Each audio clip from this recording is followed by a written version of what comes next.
বাংলাদেশের রাজনীতিতে শুধু সংগঠন বড় হলেই হয় না, মানুষের হৃদয়ে জায়গা করে নিতে দরকার শক্তিশালী বক্তব্য, স্পষ্ট যুক্তি এবং আত্মবিশ্বাসী উপস্থাপনা। একসময় বাংলাদেশ আওয়ামী লীগ দেশের রাজনীতিতে প্রভাবশালী অবস্থানে ছিল, অন্যদিকে বিএনপি দীর্ঘদিন ধরে অন্যতম প্রধান বিরোধী শক্তি। কিন্তু বর্তমান রাজনৈতিক বাস্তবতায় নতুনভাবে আলোচনায় এসেছে বাংলাদেশ জামাতে ইসলামী ও এনসিপির মতো দল। অনেকের মতে এই দুই দলের বেশ কয়েকজন নেতা নেত্রীর বক্তব্যের ধরন, তথ্য উপস্থাপন এবং যুক্তি দেওয়ার ক্ষমতা তাদেরকে আলাদা পরিচিতি দিয়েছে। আমরা লক্ষ্য করেছি এই সরকার প্রতিষ্ঠিত হওয়ার পর শরীফ ওসমান হাদির ব্যাপারে তার বিচারে কতটুকু কার্যকারিতা নিয়ে এসেছে তা আমরা এখন পর্যন্ত জানতে পারিনি। আজকের ভিডিওতে আমরা দেখব কেন অনেক দর্শক মনে করেন বক্তৃতা ও জনমত তৈরির ক্ষেত্রে জামাত ও এনসিপির নেতারাই বিশেষভাবে আলোচিত। কোটি কোটি টাকা চাঁদাবাজি করে, দখল বাণিজ্য করে, এসব করে বেড়াচ্ছে, সেগুলো দলের ফান্ডে না দিয়ে কি কিছু কিছু দলের ফান্ডে দেয় না, না পুরোটাই নিজেরা দেখে দেয়? তো তার আগে চ্যানেল যারা নতুন তারা দয়া করে চ্যানেলটি সাবস্ক্রাইব করে পাশে থাকা বেল আইকনটি অন করে দিন, যাতে নতুন ভিডিও সবার আগে দেখতে পারেন।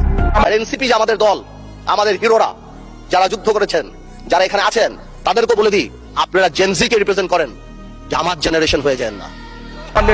আমার আজকের প্রধানমন্ত্রী আমার মা শেখ হাসিনা অত্যন্ত টায়ার্ড। শেখ হাসিনার নাম উচ্চারণের পূর্বে একটি শব্দ উচ্চারণ করতে চাই, হযরত শেখ হাসিনা। সবার আগে চিন্তা করলো শেখ হাসিনার স্বর। Wake up to reality.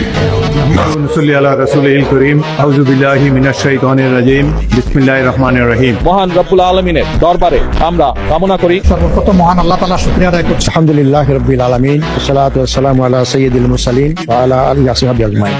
اللهم صل على محمد وعلى ال محمد كما صليت على ابراهيم وعلى ال ابراهيم انك حميد مجيد. মাননীয় স্পিকার, পটুয়া মাননীয় প্রধান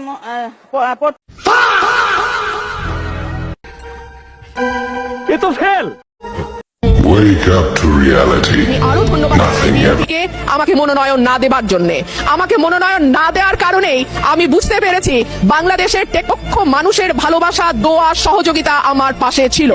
আমি দেশ বিদেশে ঘুরে ঘুরে জয় বাংলার গান গাই, আমার নেত্রী শেখ হাসিনা তুলনা যার নাই। 40-এর মধ্যে কত দেবো? এই 10 না 11। Wake up to reality. আমি বুঝতে পারছি না সবগুলা কিভাবে বর্ণন করা হয়। সরকার দলের হলো 8 মিনিট, বিরোধী দলের হলো 6 মিনিট, এভাবে তো কথা বলতে পারবে না। মাননীয় স্পিকার, বর্তমান সরকারের ইশতেহারে দেশের সকল প্রাথমিক বিশ্ববিদ্যালয়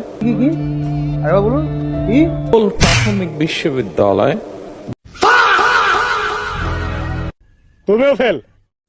Wake up to reality. গ্রামের ভাষায় কথা আছে, বলতে চাই না যে গান পার হইলে মাঝি কোন দুলা ভাই।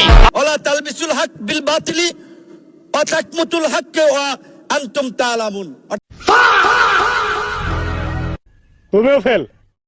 Wake up to reality. আমি তো জানতাম আমি 300 জন সংসদ সদস্যের সামনে কথা বলছি, 300 জন হামের রোগীর সামনে তো মাননীয় স্পিকার আমি কথা বলছি না। এই আস্তে আস্তে স্লোগান দিও না ভাই, তুমি স্লোগান দিলে আমি বক্তৃতা ভুলে যাব। এ তো fail. Wake up to reality. স্বরাষ্ট্রমন্ত্রী আইনের ব্যাখ্যা না দিয়ে আইনমন্ত্রী আইনের ব্যাখ্যা দিবেন, স্বরাষ্ট্রমন্ত্রী এসবে মনোযোগ দেওয়া দরকার।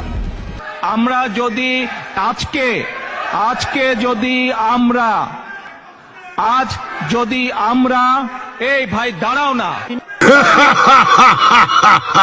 Wake up to reality. আমরা রক্ত ঝরিয়েছি বলে আপনারা আজকে সংসদে প্রধানমন্ত্রী, স্বরাষ্ট্রমন্ত্রী হয়েছেন।